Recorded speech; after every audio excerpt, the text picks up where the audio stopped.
নমস্কাৰ মই এপলিনাৰ লৈছো এই মুহূৰ্তত Star Cement present time eight big breaking লাহোৱালত সংঘটিত হৈছে নিখাৰ ভাগত এটা ভয়ংকৰ পথ দুৰ্ঘটনা এজন মেধাবী ছাত্ৰ মৃগাংক চেতিয়া নামৰ এই ছাত্ৰজনে কৰুণ মৃত্যুক আকোৱালি লৈছে এই ভয়ংকৰ দুৰ্ঘটনাত আলিপুৰ বজাৰৰ পৰা বুলি লাহোৱাল অভিমুখে যাওঁতে এই ভয়ংকৰ দুৰ্ঘটনাত পতিত হৈ কৰুণ মৃত্যুক আকোৱালি লৈছে মেধাবী ছাত্ৰজনে ঘটনাক কেন্দ্ৰ কৰি সমগ্ৰ অঞ্চল জুৰি সৃষ্টি হৈছে উত্তপ্ত পৰিস্থিতি লৈছো এই মুহূৰ্তত Star Cement present time eight big breaking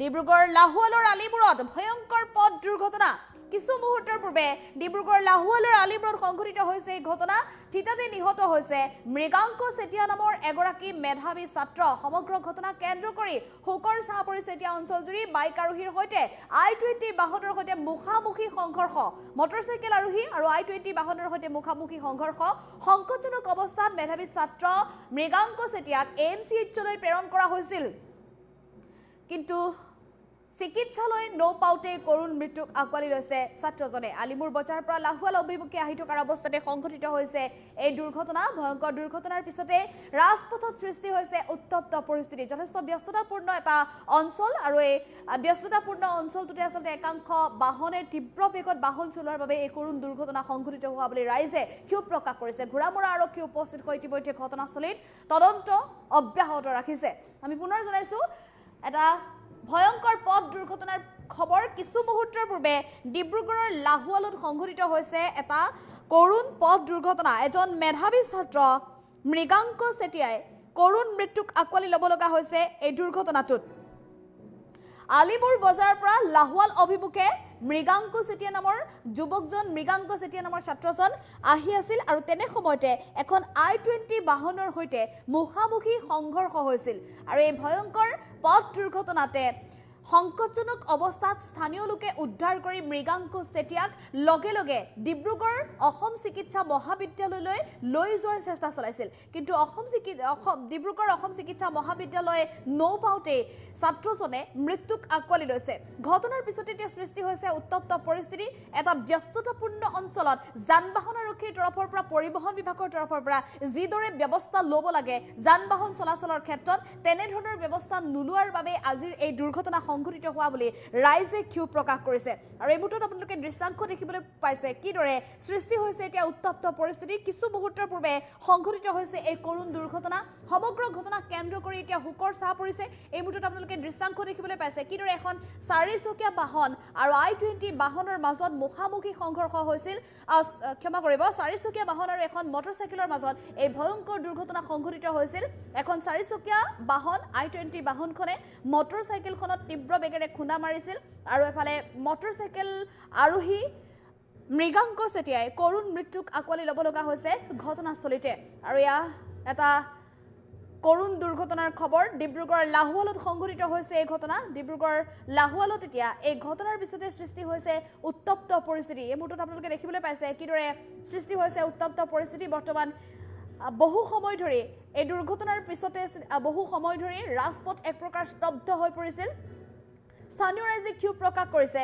যেহেতু পৰিবহণ বিভাগৰ তৰফৰ পৰা যান বাহন আৰক্ষীৰ তৰফৰ পৰা যিদৰে এটা ব্যস্ততাপূৰ্ণ পথত ব্যৱস্থা গ্ৰহণ কৰিব লাগে যান বাহন চলাচলক লৈ তেনেধৰণৰ কোনো ব্যৱস্থা গ্ৰহণ নকৰা বুলি এক প্ৰকাৰ ক্ষোভ প্ৰকাশ কৰিছে আলিমুৰ বজাৰৰ পৰা লাহোৱাল অভিমুখী যোৱা পথ আৰু সেই পথছোৱাত একাংশ দ্ৰুতবেগী বাহনৰ বাবে পূৰ্বতেও বহু দুৰ্ঘটনা সংঘটিত হোৱা বুলি অভিযোগ উত্থাপন কৰাৰ পিছতে সৃষ্টি হৈছে এনেধৰণে উত্তপ্ত পৰিস্থিতি বৰ্তমান ঘটনাস্থলীত আৰক্ষী উপস্থিত হৈছে দুৰ্ঘটনাত পতিত হোৱা দুয়োখন বাহন ইতিমধ্যে আৰক্ষীয়ে জব্দ কৰিছে এফালে ঘটনা কিদৰে সংঘটিত হৈছিল ইতিমধ্যে প্ৰত্যক্ষদৰ্শী যিসকল লোক আছে তেওঁলোকৰ লগতো ইতিমধ্যে সোধপোছ অব্যাহত ৰাখিছে আৰক্ষীয়ে ঘটনাত আহত আন লোকসকলকো কেইজন লোক আচলতে আহত হৈছে বৰ্তমানলৈকে আমি সেই তথ্য জানিব পৰা হোৱা নাই কিন্তু যিসকল লোক আহত হৈছে সকলোকে বৰ্তমান সমীপৰ স্থানীয় চিকিৎসালয়লৈ প্ৰেৰণ কৰা বুলি জানিব পৰা গৈছে এই ভয়ংকৰ পথ দুৰ্ঘটনাৰ পিছতে এতিয়া বহু সময় ধৰি তীব্ৰ যান জঁট দেখিবলৈ পোৱা গৈছে ইখনৰ পিছত সিখন বাহন এতিয়া আবদ্ধ হৈ পৰিছে বহু যাত্ৰীবাহী বাহন আবদ্ধ হৈ পৰিছে বহু ব্যক্তিগত বাহনো বহু সময় ধৰি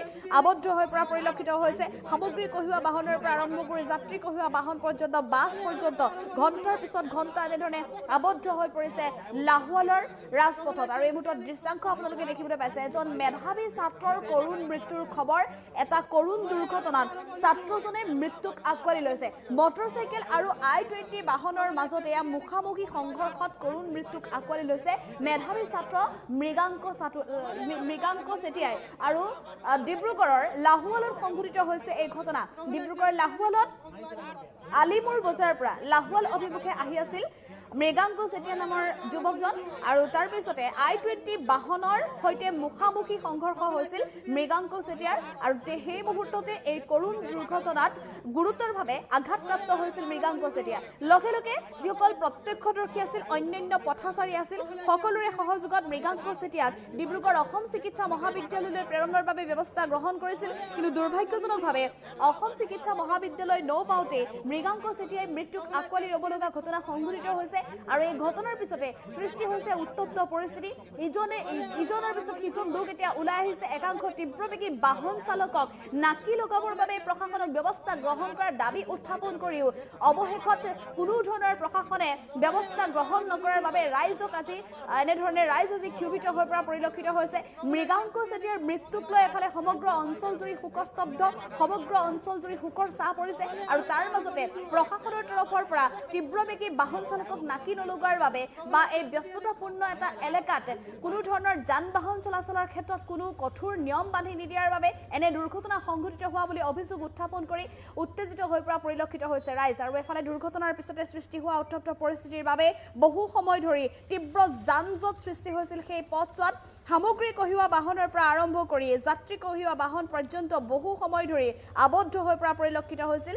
আৰু কিছু মুহূৰ্তৰ পূৰ্বে যান বাহন আৰক্ষী আৰু এফালে ঘোঁৰামৰা আৰক্ষী ইতিমধ্যে ঘটনাস্থলীত উপস্থিত হৈছে বুলি জানিব পৰা গৈছে।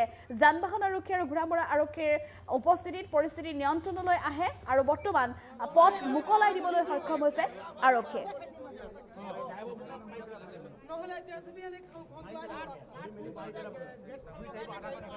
ৰাস্তা বনাইছিলে অসম চৰকাৰে যদি গড় কাটনি মন্ত্ৰীয়ে যদি ৰাস্তা বনাইছিলে ডিভাইডাৰ দি বনাব লাগিছিলে।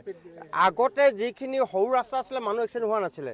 যেতিয়াৰ পৰা ৰাস্তা বনাবলৈ এতিয়ালৈকে 60 ওপৰত এক্সিডেণ্ট হৈ মৃত্যুবৰণ কৰিছে। হে, কিন্তু ৰাস্তাটো বনাইছিলে ডিভাইডাৰ দি বনাইছিলে যে মানে একো ব্যৱস্থা কৰা নাই। আনকি গড় কাটনি মন্ত্ৰীও একো ব্যৱস্থা লোৱা নাই এতিয়ালৈকে মই জনাত 60 এবভ। যদি ৰাস্তা খুব দুখজনক বিষয়, খুব মৰ্মান্তিক এটা ঘটনা। আজি 3 দিনৰ আগত এইটো ৰাস্তাত এটা আমাৰ খুব ডাঙৰ এটা দুৰ্ঘটনা, য'ত নেকি দদৈক আৰু নাতিয়েক স্কুল যোৱা অৱস্থাত এটা ঘটনা ঘটিছে।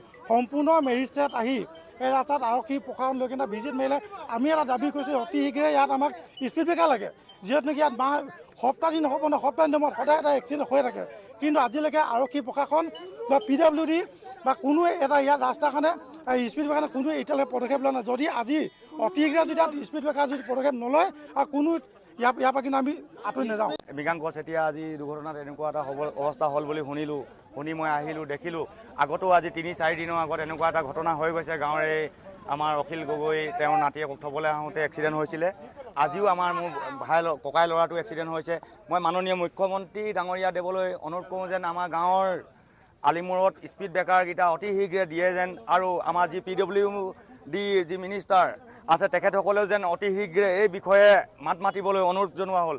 বিশেষকৈ মই অহা দেখি ভাল লাগিছে, এইটো কাৰণে প্ৰশাসন দেখি পালোহি। যিকেই নহওক, মিছা কথা ক'ব নাপায়, সঁচাটোৱে কৈছোঁ। আহি পালেহি, তেখেতসকলে নিজৰ উচিত কৰিছে কাৰ্যকলাপ। গতিকে মাননীয় মুখ্যমন্ত্ৰীদেৱ, আপুনি আহি যেনে তেনে আমাৰ কামটো সমাধান কৰি দিয়ে যেন। আমি সদায় যদি মানুহে হেৰুৱাই যাওঁ আমি জীয়াই থাকিম কেনেকৈ? গতিকে আমাৰ গাঁৱৰ যিবিলাক দুৰ্দশা অৱস্থা আছে সেইবিলাক যেন আপোনালোকে অতি শীঘ্ৰে ছল্ভ কৰি দিয়ে যেন, এয়ে মোৰ প্ৰাৰ্থনা। মৃগাংক চেতিয়া আজি দুৰ্ঘটনাত এনেকুৱা এটা হ'ব